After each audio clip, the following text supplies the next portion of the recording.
Сен алата, даже ата-энесинин апасынын буюмун алатканда обязательно уруксат сураганды үйрөтүшүбүз керек. Анан бирөөлөр менен өзүнүн буюму менен бөлүшкөндү үйрөтүшүбүз керек. Ар бир жаш балада өзүнүн личный игрушкалары болот, өзүнө жаккан игрушкалары, вещилери болот. Ошолорду конокко барып калса же үйгө коноктор келип калса, кээ бирки балдар бар, билебиз, өзүнүн буюму менен бөлүшкүсү келбейт, таптакыр бөлүшкүсү келбейт. Ошондой балдардан кийин эгоист, өзүмчүл, эч кимге ишенбеген, жашоодо кыйынчылыктарга күчү жетпеген балдар чоңоет. Ошондойлорду алдын алуу максатында балдарды биринчи бөлүшүүгө, мындай өзүнүн личный вещилери менен ички яны, эгоизмди, гордостьти жашынан баштап, кичинесинен баштап үйрөтүшүбүз керек.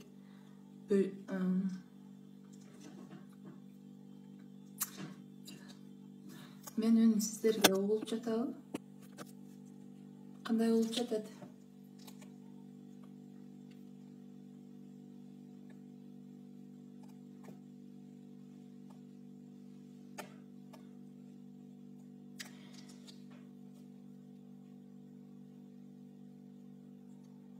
Угулуп жатса угулуп жатат деп жазып коесуздарбы?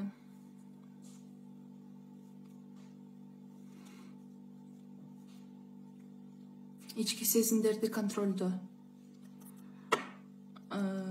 Ар бир адамда энергия бар. Бирок ошол энергия жаш балдарда айрыкча. Катуураак сүйлөйсүң. Ошол энергия жаш балдарда айрыкча аябай ашып, ошол энергияны кайсыл жакка кетирерин билбей, муну кылсамбы, тигини кылсамбы, жок мен тигини кылгым келип атат деп бүт нерсени, 5-6 нерсени бирдей кылгысы келет.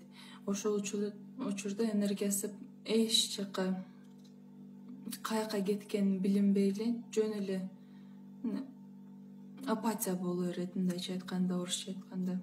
Ошон үчүн биринчи ички сезимди контролдоп, энергияны контролдоп, эмнени каалап жатат бала, эмне кылгысы келип жатат, кружокко баргысы келип атабы, уул бала болсо спортко, бокска барабы, тэквондого барабы, ошону определить надо. С какой стороны он хочет идти.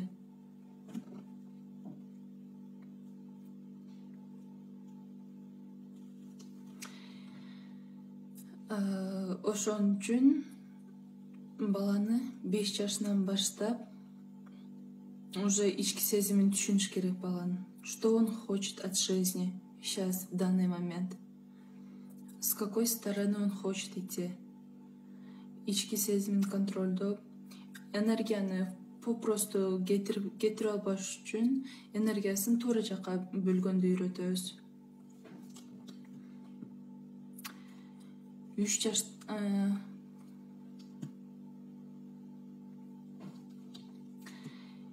жаштагы кызды биринчи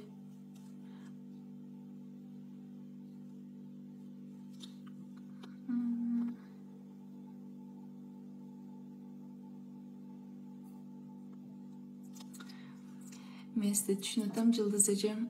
3 жаштагы кызды эркелетип алдык дейсиз. Бул нерсени биринчиден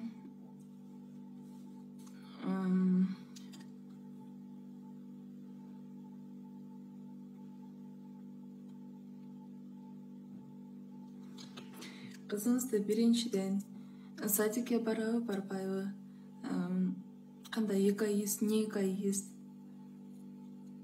ошолорду мындай кененирээк жазып мага жиберсеңиз.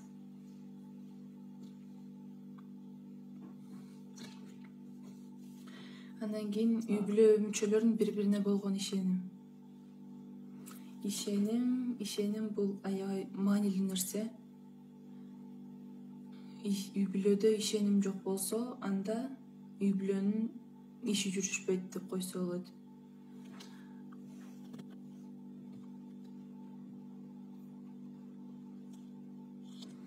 Ошондуктан кичинекей даже лялечка ата энесине жаңы кадам таштап атканда ата энесине ишенип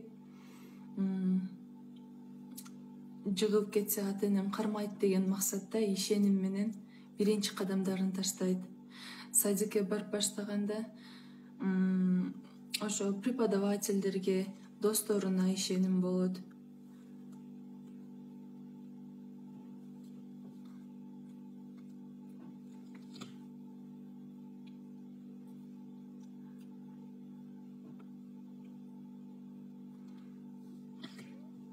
Мен орусча кошуп сүйлөй берейин, кыргызчанча.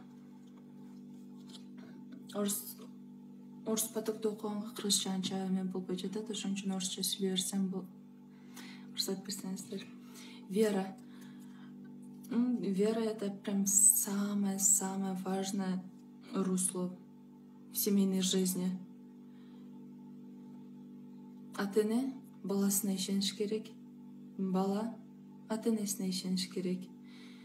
Бирок баланы туура эмес тарбияласаң, туура эмес үйрөтсөң, бала сага ишене албай, ичиндеги сезимдерин айта албай, мындай ичинде бир коркунуч пайда болуп калат. Кийин бала чоңойгон сайын ошол коркунуч дагы өсө берет. Ошону менен бирге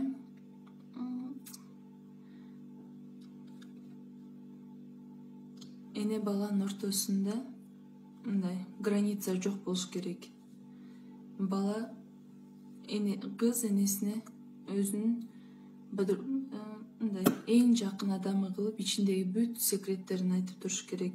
Ошого бирок кичинесинен туура эмес тарбия берсең, ал эме болбойт. Дочь не будет доверять маме. Сырдашканды үйрөнүш керек биринчи очередь. Эне кыз менен, бала менен.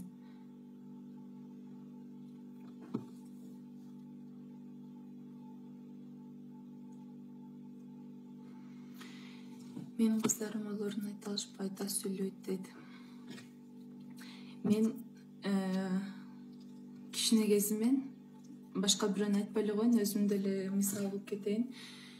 Кичинемен баштап аябай прям чересчур стеснительная была. Я даже с родственниками не разговаривала. Да, чогулуп отуруп калган жерде я всегда отдельно сидела. Канча жаш, 15-16 жашыма чейин ушундай чересчур стеснительная была. Потом начала читать книжки, психологияга тапшырдым. Психологиядан окружение өзгөрдү. Китептерди окугандан кийин мындай ишеним, уверенность в себе пайда боло баштады.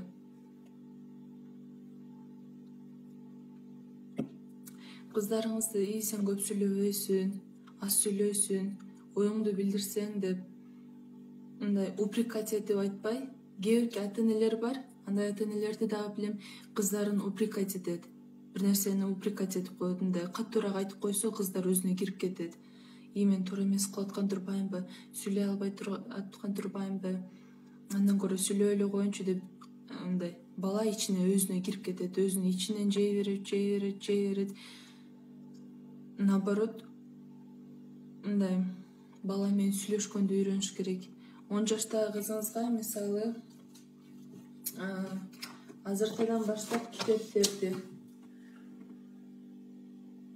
10 жаштагы кыздарга атайын энциклопедиялар бар, ошолорду алып, сүйлөшүп, мектепке барып келгенден кийин обязательно надо спрашивать, как прошел день, что вы делали в школе, какие трудности были, чем тебе могу помочь, кыздар менен жакшы эле сүйлөшө атасыңбы, ошондой бүт баарын сурап, кызык балага обязательно көңүл буруш керек. ошондо кыз бала ачылат.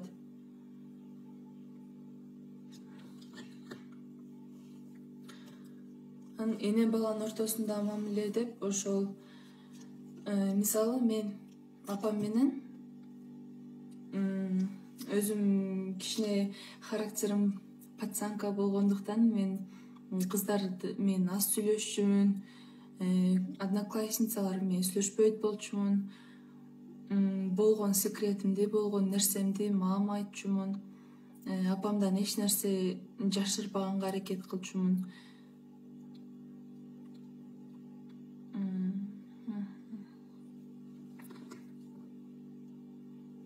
Мындай жаш балага кичинесинен эне туура подход кылганды билиш керек. Кандай кылганда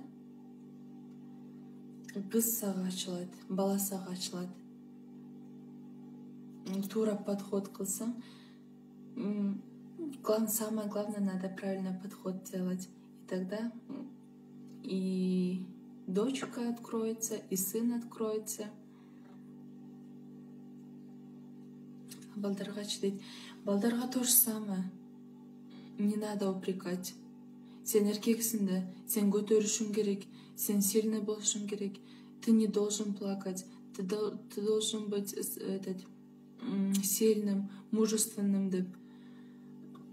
Ошолор ты у меня сильный, ты у меня мужественный деп балдарга дагы көңүл буруш керек. Балдарды и бул бала да, эркек бала баарын көтөрүш керек, эркек баланы ошентип чыйралат деген туура эмес. Обязательно надо внимание уделить. Азыркы биздин жашоодо, биздин заманда тиричилик менен болуп жүрүп, балдарга көңүл бурулбай калат. Балдар өзү менен өзү. Ошондуктан балдар сейчас растут эгоисты. Көңүл бурулбайт, өзү менен өзү, окружениясы. Каждый день психологи рекомендуют вообще каждый день вечером общаться. Простое общение. Бүгүн күнүң кандай өттү? Кандай күн болду? Ошондо эне баланын ортосунда связь, байланыш болот.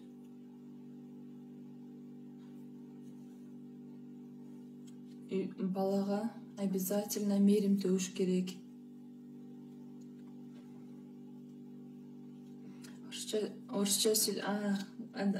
Кыргызча сүйлөгөнгө аракет кылам. Кичинекей балдарды жашынан баштап, 1-класска школго баргандан баштап, каждый день садикке барган кызыңызды деле, балдарды деле, садиктен алып келатканда, садиктен үйгө келгенде, кечинде үйгө келгенде, чай ичип, ужин кылгандан кийин обязательно бала менен отуруп, балага көңүл буруп, бала менен ойноп, бүгүн садикте эмне кылдыңар? Жаңы эмнелерди үйрөндүңөр? Школда эмне кылдыңар? Кандай күн болду? Ушундай обязательно жарым саат бала менен сүйлөшүш керек. Бала сизге ишениш керек. Балага мээрим төгүлбөсө, анда мээрим эгоист болуп чоңоюп калат.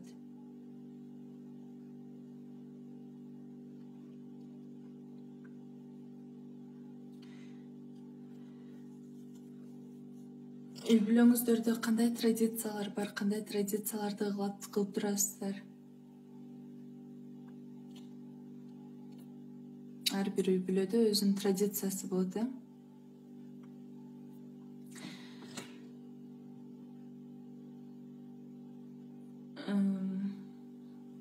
Мисалы, ар бир үй бүлө баланын атынан туулган күнүн тосот. Ошол туулган күндө өзүнчө бир традиция кылып, бир интересный бир нерселерди киргизип, жылда ошону кылганга аракет кылышат. Бул да болсо үй бүлөнүн мүчөлөрүн бириктиргенге, мындай жакындатканга аракет кылат. Ошондуктан үй бүлөңүзгө бир кызыктуу традицияны кошконду сунуштайт элем.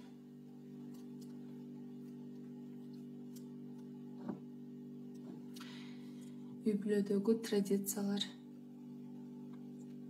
Ооба, азыр бытовые проблемы, жумуш, эртеден кечке жумушта болосуң, жумуштан чарчап келип, балам, мен чарчадым, өзүң эле билип кылырчы, тамакты кылып койдум, өзүң эле тамак куюп ичерчи деген бул туура эмес. Канчалык чарчап турсаң дагы балага ошол сиздин мээримиңиз жетпейт, сиздин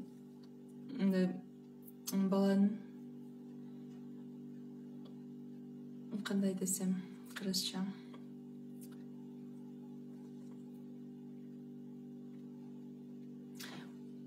балага сиз жетпейсиз. Ушундай айтайын, балага сиз жетпейсиз.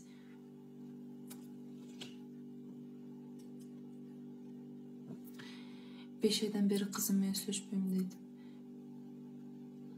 Эмне себептен кыз менен эмне себептен сүйлөшпөй калдыңыз? Урушуп кеттиңиздерби же ортоңуздарда бир нерсе проблема болду?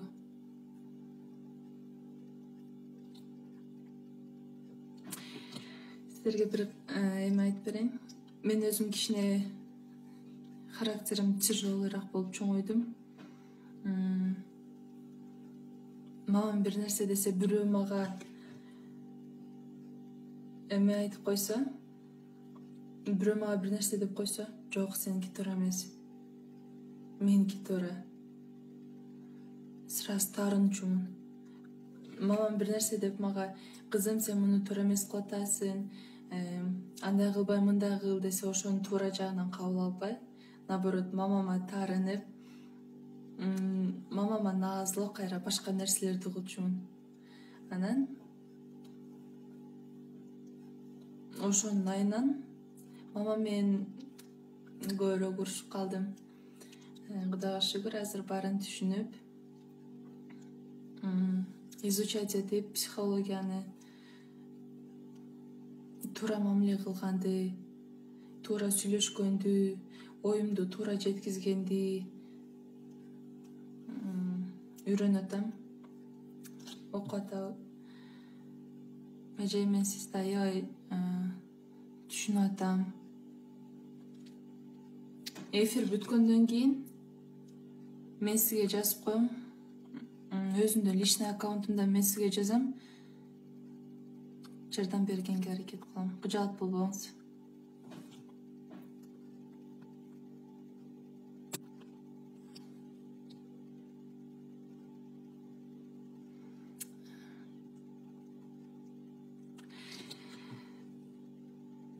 Ырыскүл эже аябай туура кыласыз, баланы макташ керек. Мотивация бериш керек балага эртеңки күнгө.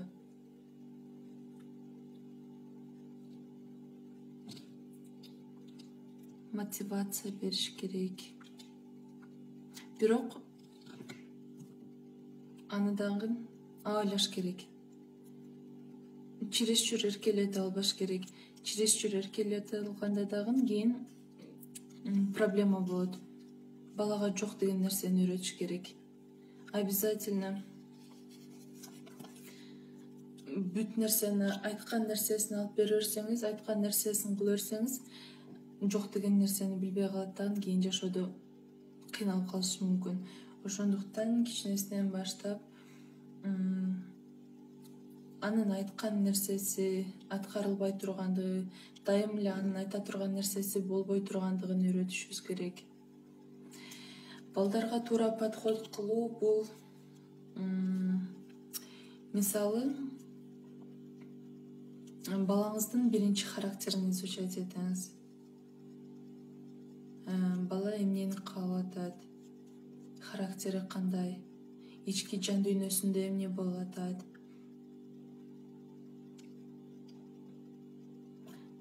Анан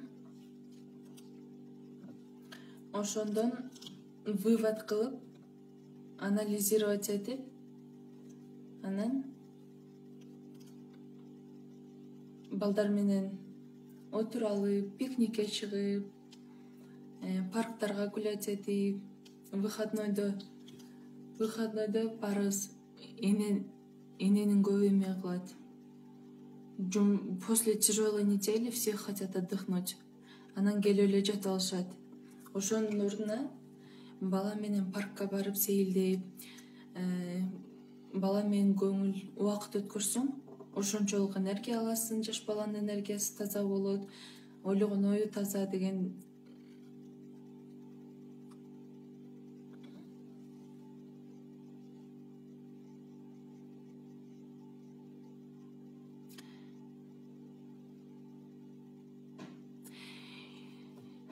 Жылдыз эже, мен сизге да эфирден кийин байланышам, өзүмдүн личный аккаунтум менен байланышам.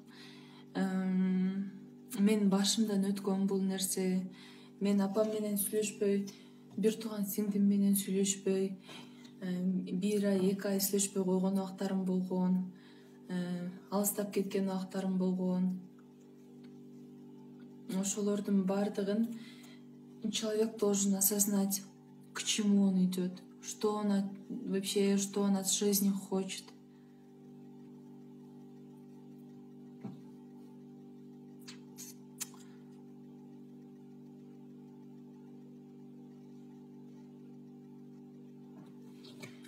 Уже с 10 лет ребенок должен понимать, что он хочет от жизни. Кандай адам болом, ошонун баарын уже с 10 лет должен осознанно делать свои шаги.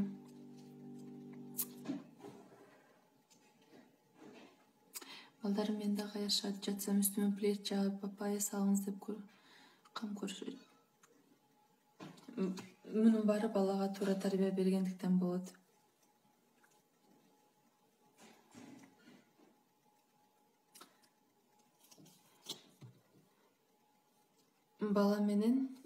Баламда эң легкий секрет айтайын, рецепт. Бала менен жөн гана сүйлөшүш керек.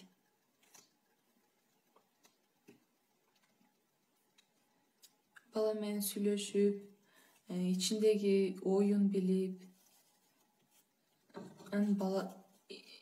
первое правило — это, мне кажется, ребенка нельзя упрекать, не надо упрекать. И общение, надо разговаривать с детьми.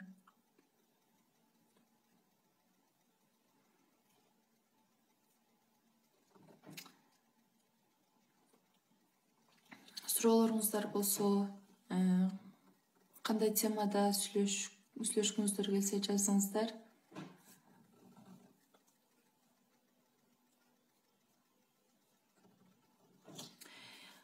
Үй бүлөдө баалуулуктарды сактайсыздарбы? Кандай баалуулуктар бар сиздердин үй бүлөңүздөрдө?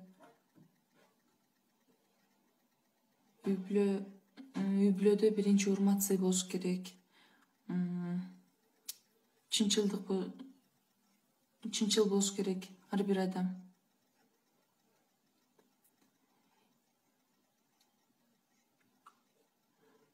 Баланы обязательно кечирим сураганды үйрөтүш керек. Кечиримдүү болгонду үйрөтүш керек.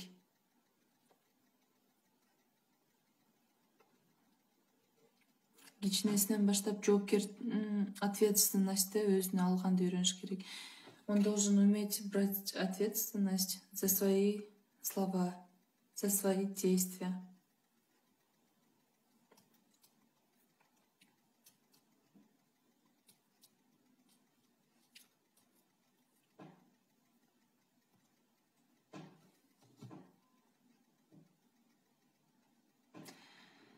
Балдар, сен ар бир айткан сөзүңдү угуш үчүн эмне кылыш керек дейт.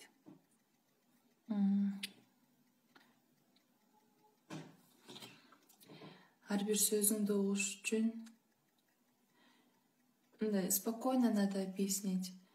Азыр эме биздин эжелер, апалар бала укпай койсо, бала кичине ыйласа же бир айтканыңды кылбаса, нерв болуп, кыйкырып, мен сени тигини кылып кой дебедимби, кылбайсыңбы деп сразу нерв болуп киришет. Жок, антпестен акырын мындай одним взглядом, одним словом кызым деп туруп, ары жагы мындай кичине башында кызым деп нежно баштап туруп, ары жагы мындай кичине строгийраак кылып.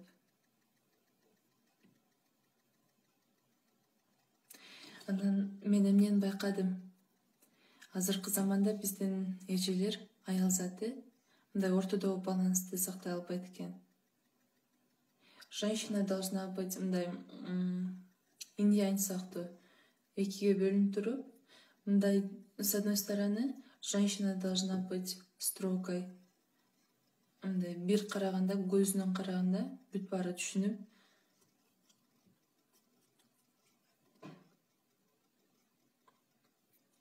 туура айтасыз, баланын оюн билүү керек, бала менен сүйлөшүш керек.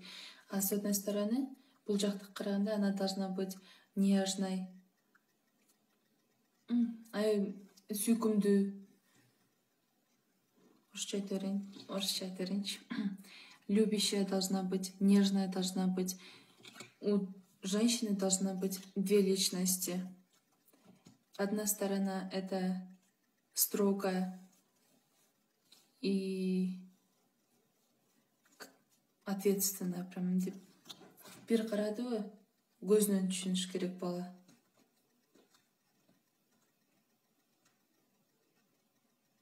Ошол ортодогу балансты сактап турбастан, жок, балага катуу тарбия бериш керек десе, ошол баш оту менен кирип, нежный жагын алып салып, нежный жагын внутри, в душе катып салып, только жанагындай жаман жактары менен катуу кармап, баланын согун ичип, канын ичип, жок, баланы нежный кармаш керек, кичине мындай жеңилирээк кылып, өзүнүн айтканын кылып, балага свобода бериш керек десе, вообще эле баланы запускать этип салышат.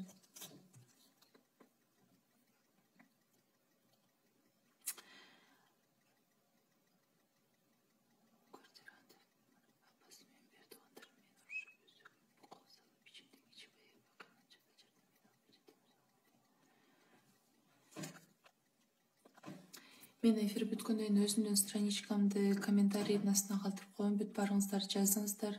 Колумдан келишинче жардам бергенге аракет кылам.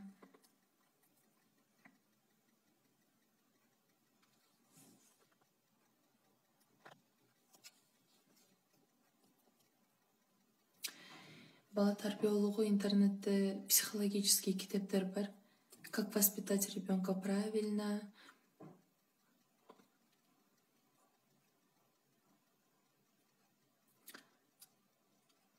Кыргыздардын китептерин ачып окусаң, кыргыздардын китебинде мындай татаалдаштырып салган. Кыргызчага караганда орусча китептерди окусаң, батыраак түшүнөсүң.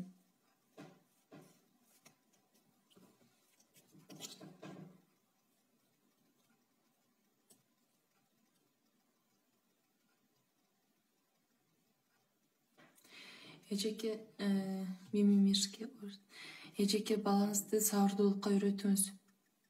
Бала сабырсыз. Апам азыр баары мен айтканымды кылат да, мен не десем ошону кылат деп балага жаман көндүрүп койгонсуз.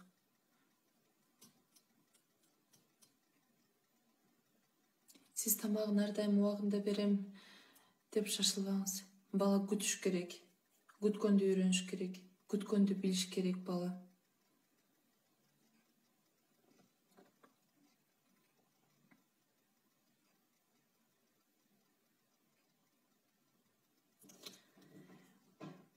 Балаңыз неуверенный в себе, неуверенный, өзүн сүйлөгөндөн корксо керек балким. Балаңыздын жанына отура алып, же паркка алып барып, эмне кызыгуусун билиңиз. эмне кайсыга кызыгат, может балаңыз танцыга кызыгат. Если бала танцыга кызыкса, эркек бала танцыга кызыкса, сен эркек баласың да, эркек бала да танцыга барчу эле деп токтотуп койсо, анда вообще желаниясы, бүт нерсеге желаниясы кетип калышы мүмкүн. Кайсыл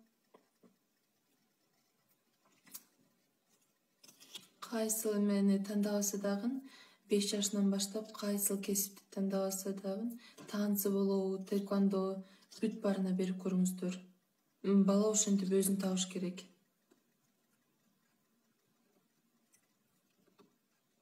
Кесибим боюнча психологмун, студентмин, 3-курсмун. Бала өзүн табыш керек.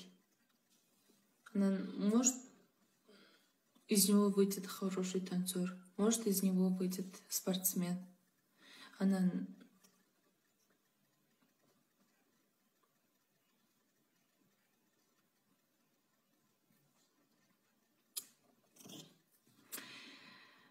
бул жакта запростор келип атат, запросторду кошуп баарлашалы. Кандай дейсиздер?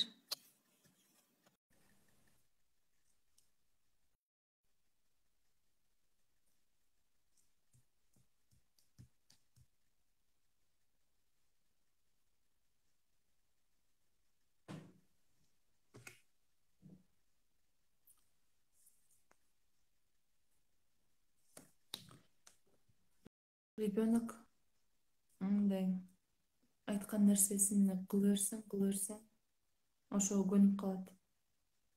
Бирок айткан нерсесин кылбай койсоң,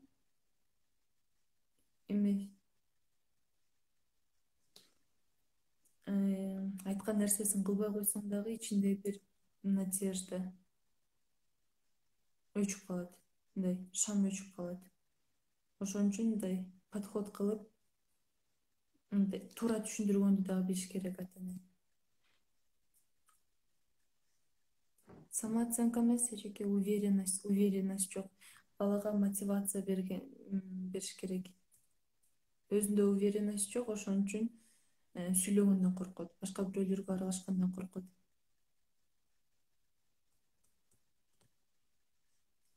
Балдар өзүн табыш үчүн биз кандай жардам бере алабыз дейт.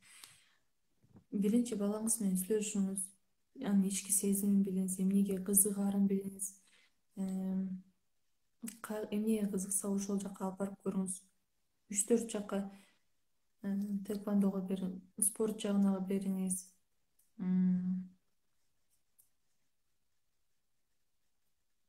Жана айткандай эле, баланын ичинде энергия ашып каяка кетиришин билбей, тияка барсамбы, бияка барсамбы, муну кылгым келип атат, тигини кылгым келип атат деп 5-6 нерсени айтышы мүмкүн.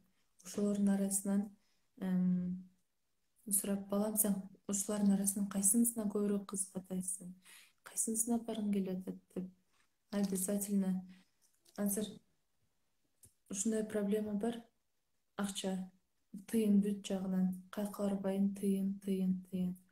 Ошону тыйын жок болуп атат деп балага мындай грубыйраак айтып коебузбу, балага мындай жакшы түшүндүрбөгөндүктөн бала эме болуп калат.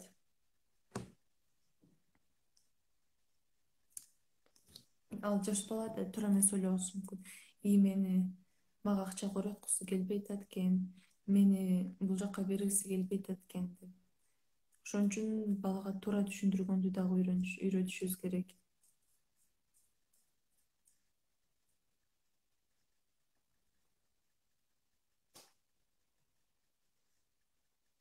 Ошо мотивация, главное мотивация бериш керек балага.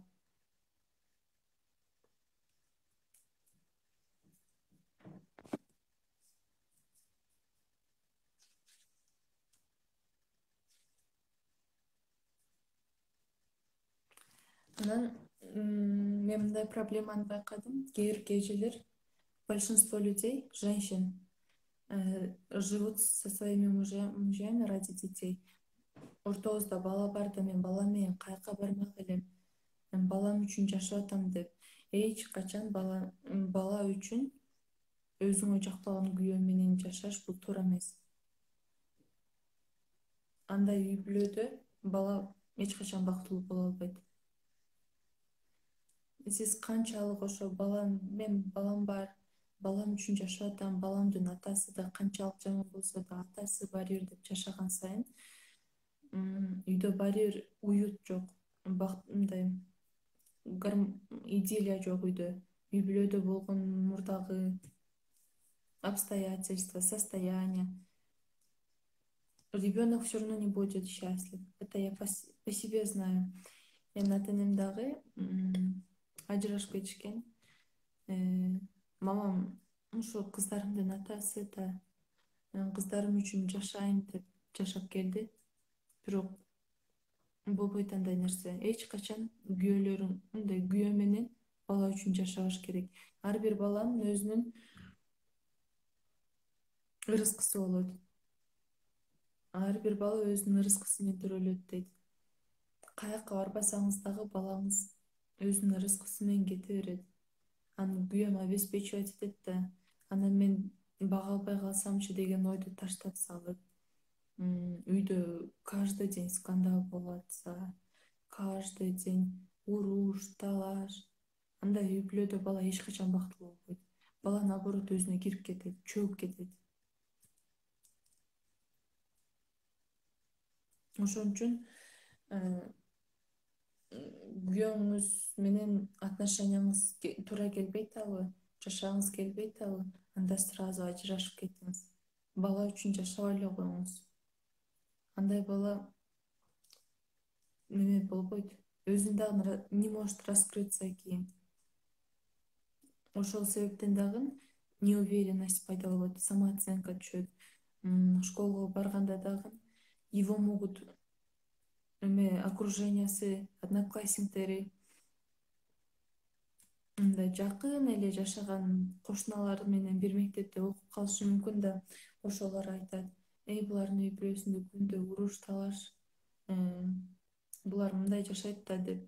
Атасы күндө апасын урушат да, апасын урат да деген сөздөрдү укканда бала наоборот в себя уйдет. Ошон үчүн бала үчүн жашап кереги жок.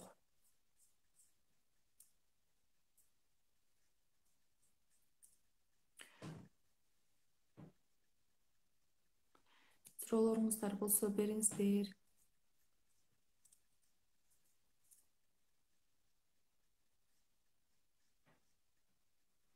Бүгүн биринчи эфир биринчи жолу чыгып атканга аябай сүрдөдү. Туура түшүнөсүздөр деген ойдомун. Сөзүмдү таппай калып жаттым. Кудай буюрса, кийинки чыккан эфирлерде уже такшалып, сүрдөп үйрөнүп калабыз. Эгерде проблемаңыздарды мындай элге жарыялабай айткыңыздар келсе, сүйлөшкүңүздөр келсе, совет керек болсо мага жазыңыздар. Мен өзүмдүн личный аккаунтумду белгилеп коем.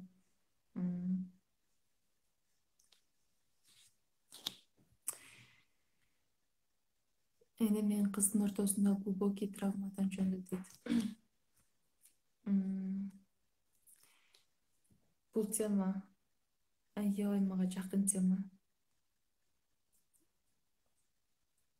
Мен өзүм кичине эмес, проблемный ребенок болуп калдым. Апама көп эмелерди, проблемаларды алып келип, өзүмдүн характеримди көрсөтүп, ошентип кичине апамдан алыстап баштадым. Апам бирок ошону вовремя түшүнүш керек. Эне дагы, бала дагы вовремя түшүнүш керек. Менден эмне ката кетти? Мен эмнени туура эмес кылып койдум? Может, мен туура эмес сүйлөп алдым, туура эмес сүйлөп кызымды таарынтып алдым, туура эмес сүйлөп апамды таарынтып алдым деп. Человек должен вовремя осознать это. Ошону анализировать этиш керек адам ичинен. Анан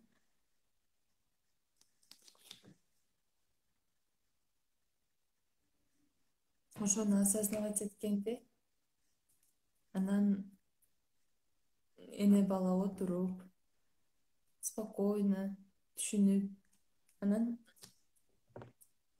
эне кызына вообще эме кылбаш керек, мындай: келчи кызым сүйлөшөлү, мындай ачык ачык айт, болгондой айт.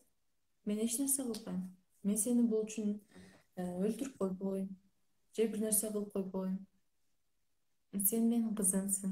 Сен менин кызым болгон үчүн жөн эле сен менин кызым болгон үчүн мен сени жакшы көрөм.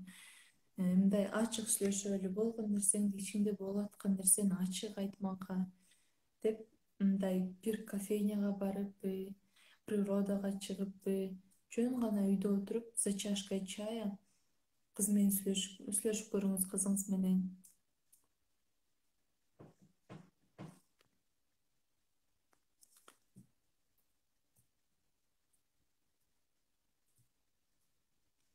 Самооценка.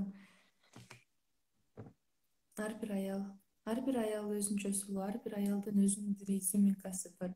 Ошол изюминканы мындай билиш керек, табыш керек. В чем моя уникальность? Ушул суроону өзүңүздөргө берип көрүңүздөрчү. Мен өзүмдүн мындай особенностьтим кайсы эмнеде? Өзүмдүн элдерден башкача болуп, мени башкача кылып турган нерсем эмнеде? Өзүңүздөрдүн ичиңиздерге кирип, анализировать этип көрүңүздөр. Мен киммен? Бул жашоодон мен эмнени каалайм? С какой целью я родилась в этот мир? Бул жашоого эмне максат менен келдим? Бул жашоодо менин миссиям кандай?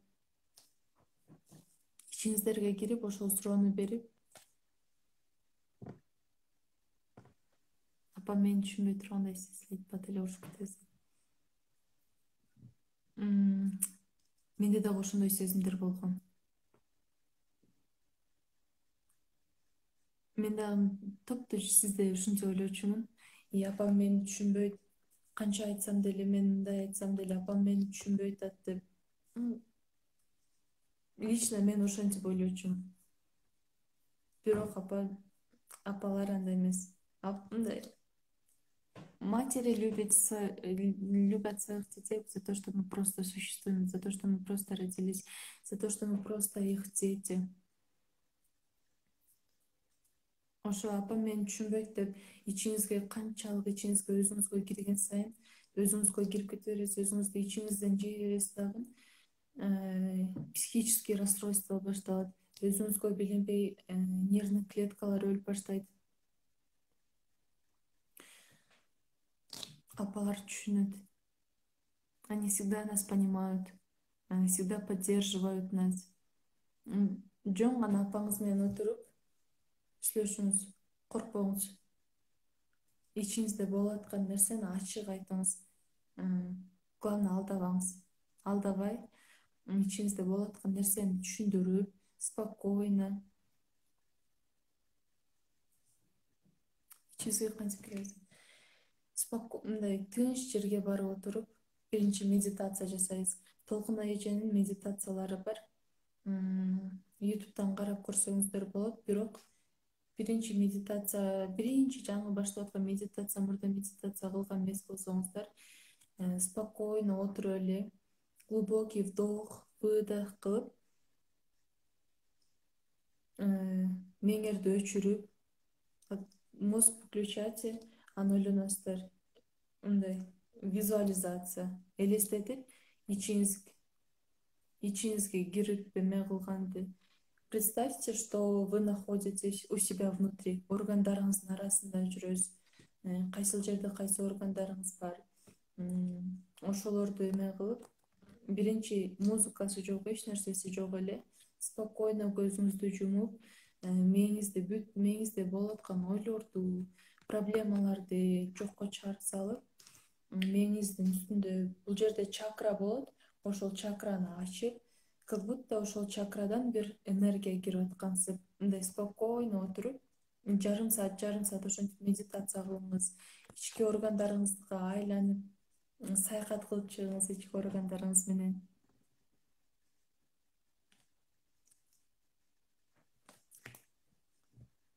мына Ипар эже, Каримова Ипар туура айтып, медитация, аффирмация кылыш керек. Аффирмация деген нерсени баардыгыңыздар эле билесиздер деген ойдомун. Аффирмация бул эртең менен турганда мен үй бүлөм бактылуу, биз бактылуубуз, менин үй бүлөмдө жалаң гана жакшы нерселер болуп жатат, жалаң гана жакшы кабарларды угуп жатабыз. Анан бир нерсени айта кетейин. Күйөө күйөөңөрдү оңдогуңуздар келсе, мен күйөөм мындай жакшы болуусун каалайм, менин күйөөм көп акча табуусун каалайм деп туура эме кылганды билиш керек. Аффирмация жасаганды, туура эме кылганды билиш керек. Сүйлөгөндө пенденин оозунда эме периштенин кулагында деп бекерден айтылбаса керек. Ушул сөз мен эмне, я жена успешного, умного, перспективного человека деп мындай ошондой айтыш керек. Мен ыймандуу, акылдуу, аракетчил, мени сүйгөн, мени сыйлаган баланын, кишинин мен аял жубайымын деп айтыш керек. Ошолорду туура, аффирмацияларды туура айтканды, медитацияны туура кылганды үйрөнсөңүздөр эле баары жакшы болот.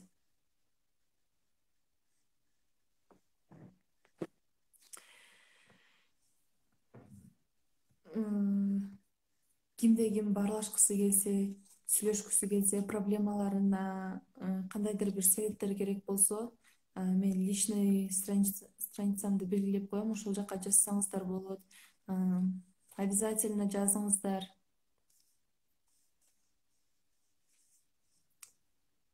Колумдан келген жардамымды бергенге аракет кылам. Аффирмацияны басып жүрүп айта бериңиз. Ичиңизде кетип деле, маршруткада кетип атып деле мээңизде кайталай бериңиз. Көчөдө басып кетип атып деле кайталай бериңиз. Анан эме деген сөз бар.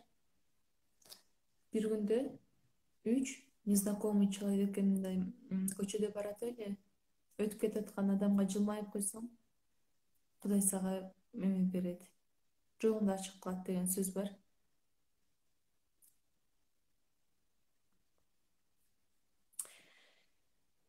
Кааласаңыздар менин номеримди жазып алсаңыздар болот, WhatsApp'тан жазыңыздар. WhatsApp номерим 770 15 30 38. Каалоочулар болсо мага WhatsApp'тан жазсаңыздар болот, колумдан келген жардамымды берем.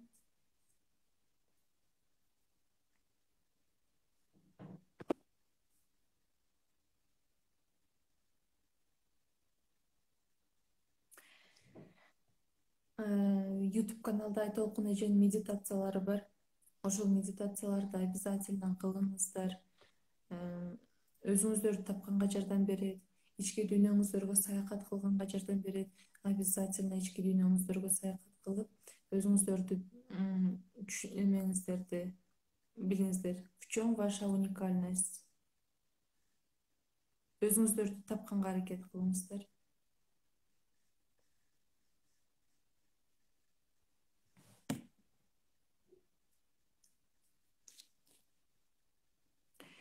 Жети жүз жетимиш 15 30 38.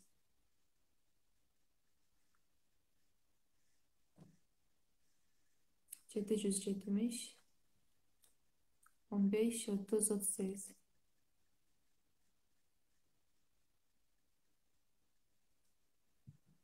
Мына Рыскүл эже сон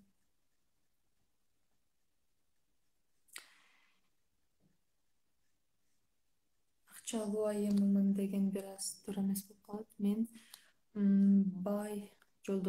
бай тапкыч жолдошумдун бактылуу жубайымын.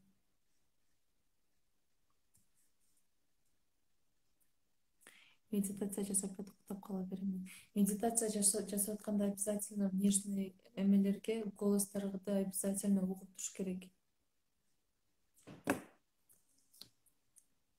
Убакыт бүтөйүн деп калыптыр. Бул жакта обязательно жазыңыз.